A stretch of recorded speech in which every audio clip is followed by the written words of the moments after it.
Glória seja dada ao Cordeiro de Deus, a paz. Meus amados, meus queridos irmãos, eu vos cumprimento com a paz do Senhor Jesus. Desejo para todos um excelente dia, cheio das novidades celestiais sobre vossa vida, e que aquilo que você está aguardando e almeja, vindo da parte de Deus, que venha ao seu encontro, para a glória de Deus. Eu quero, nesse momento,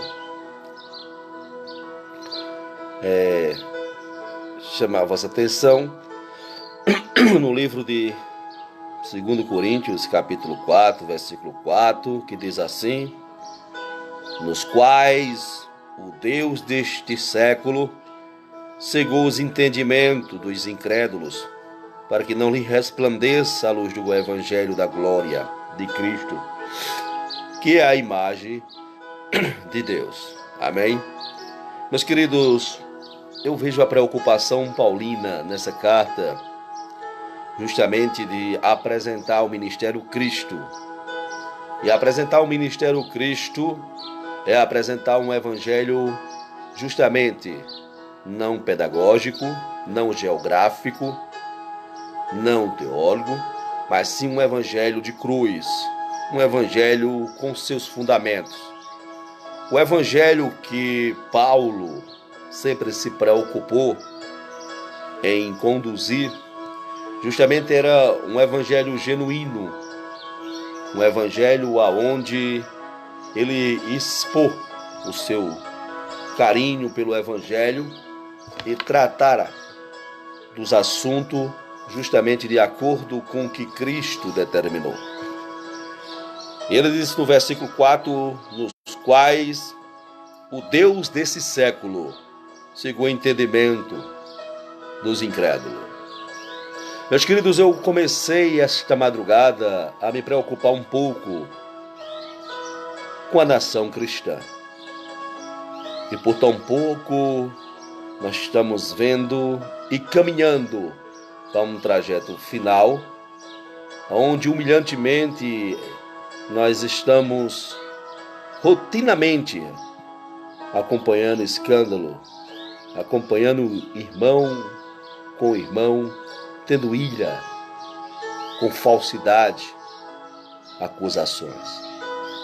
Existe uma ambição por trás disso. Uma pessoa que ela recebeu o evangelho, ela tem uma mudança de comportamento. Uma pessoa quando chega enferma em uma ala hospitalar, os pensamentos é que a assistência a alcance, para que ela volte às suas expectativas.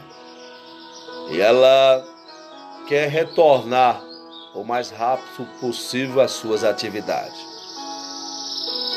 Quando a pessoa chega à igreja, ele é comparado a este enfermo. Ele quer sair curado. Ele quer sair mudado, transformado.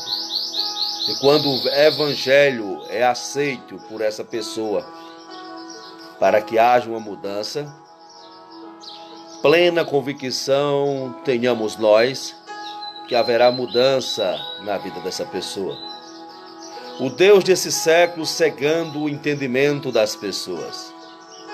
As pessoas andam rápidas, trocam seus passos.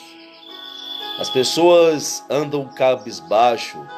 A rede social fez com que as pessoas se inclinem para um aparelho de celular e não preste mais atenção aos detalhes, a voz de Deus, os cânticos dos pássaros, as nuvens se transferindo de lugar. O Deus desse século, ele tem prendido e acorrentado muitas pessoas. A Bíblia mostra o Deus desse século quando a pessoa é cobiçador, quando a pessoa almeja aquilo que não é para si, é um cobiçador. O Deus desse século tem tratado também com pessoas dentro da igreja que têm usado a mentira, a hipocrisia mentirosa. O Deus desse século tem manipulado a mente de homens e mulheres para prestarem seu culto de toda forma, sensualizando o altar, criando umas modalidades agora que afasta o compromisso com a cruz, que afasta o compromisso com o céu, que afasta o compromisso com a eternidade. O Deus desse século, ele tem bloqueado a mente de muitas pessoas, aonde as pessoas prendidas em placa de igreja imaginam que o ministério tal vai para o inferno e que o ministério ao qual ele faz parte já é celestial. Isso tudo é o dedo do Deus desse século. O Deus desse século, ele abordou a mente do homem cobiçador por nome de Balaão. Ele aceitou a proposta justamente de Balaque. O Deus desse século fez com que Saul perdesse o seu reinado, perdesse a sua comunhão com Deus. O Deus desse século manipulou os hormônios de Davi, ao qual fez ele adulterar com Betseba. O Deus desse século fez com que Judas traísse a Jesus Cristo. O Deus desse século vem destruindo os lares, famílias. O Deus desse século não está brincando, porque muitos dos cristãos estão desapercebidos. Neste momento ímpar que Deus me proporciona para estar diante dessa live, eu queria pronunciar justamente que o Senhor, ele vai ter sempre o melhor para a nossa vida. Que possamos nós levantarmos a cabeça e procurarmos cada vez mais nos aproximarmos do Senhor. O Deus desse século, ele vai na mente do homem e impede que o homem faça o que a Bíblia justamente manda que ele faça. Ananias e Safira têm suas vidas cefadas pelo próprio Deus, porque mentiram para o Espírito Santo de Deus. Quantos entre nós se encontram debilitados, sem força, sem argumento? Quantos questionam que foi por causa de fulano e de cicrano que não estão mais alicerçados com Cristo? Que tipo de evangelho você tem recebido? Que tipo de alimento você tem se alimentado? Se o Senhor é o Senhor da vida, se o Senhor está presente em tudo, por que você se aflige? Por que você se angustia? Por que não olha para o trono da graça e se pega com a proporção da promessa de João 14:14? Que pensamento você tem sobre morada celestial? Que pensamento você tem sobre a eternidade? Que soma você calculou? Que números de anos você calculou que compare a eternidade? Por que se deixas levares por tão pouco? Por que te afliges? Que necessidade é essa? Tome diante do altar do Altíssimo uma posição. Permita que Deus, ele seja o alfa e o ômega, o princípio e o fim. Permita que esse Deus entre no seu coração e faça morada. Não desista, não desanime. Os dias são de escassez, de diversas trevas. Os dias são de traições, falta de amor e de compreensão. Você pode estar se perguntando o porquê disso, pastor. Porque o Deus desse século, ele tem conseguido justamente destruir muitos lares cristãos. Muitas pessoas que anteriormente entravam na presença de Deus para enxergar Deus na beleza de sua santidade. Hoje o evangelho, ele é apresentado, mas não é mais pregado. Hoje a Bíblia é mostrada, mas o conteúdo que está dentro dela não está tendo consumo. Não existe mais aquela responsabilidade e compromisso. Vivemos um evangelho competidor de competições. Se eu errar uma palavra, a pessoa quer me corrigir rapidamente. Mas ele não olha que o Espírito excelente de Deus está todo o tempo querendo achar um lugar nesse coração para falar. Afasta de ti esse espírito de competição. O maior pregador é Jesus de Nazaré. Ele sim é o pregador fiel. Cante no seu lar, levante hinos de adoração a Deus. Se você tem que se apresentar para alguém, se apresente para Deus. Dê o seu melhor para o Senhor. Prepara-se, Israel, para encontrar-te com o Senhor teu Deus. Dias de várias lutas e indecisões, pessoas ansiosas nas expectativas de mudanças, pessoas que vivem uma agitação espiritual. Inicia-se um dia, encerra-se um dia, e pessoas não conseguem prosperar, não conseguem alcançar aquilo que tanto almeja. Há um espírito excelente em você e na sua vida. A tua alma está oprimida com muitas dores.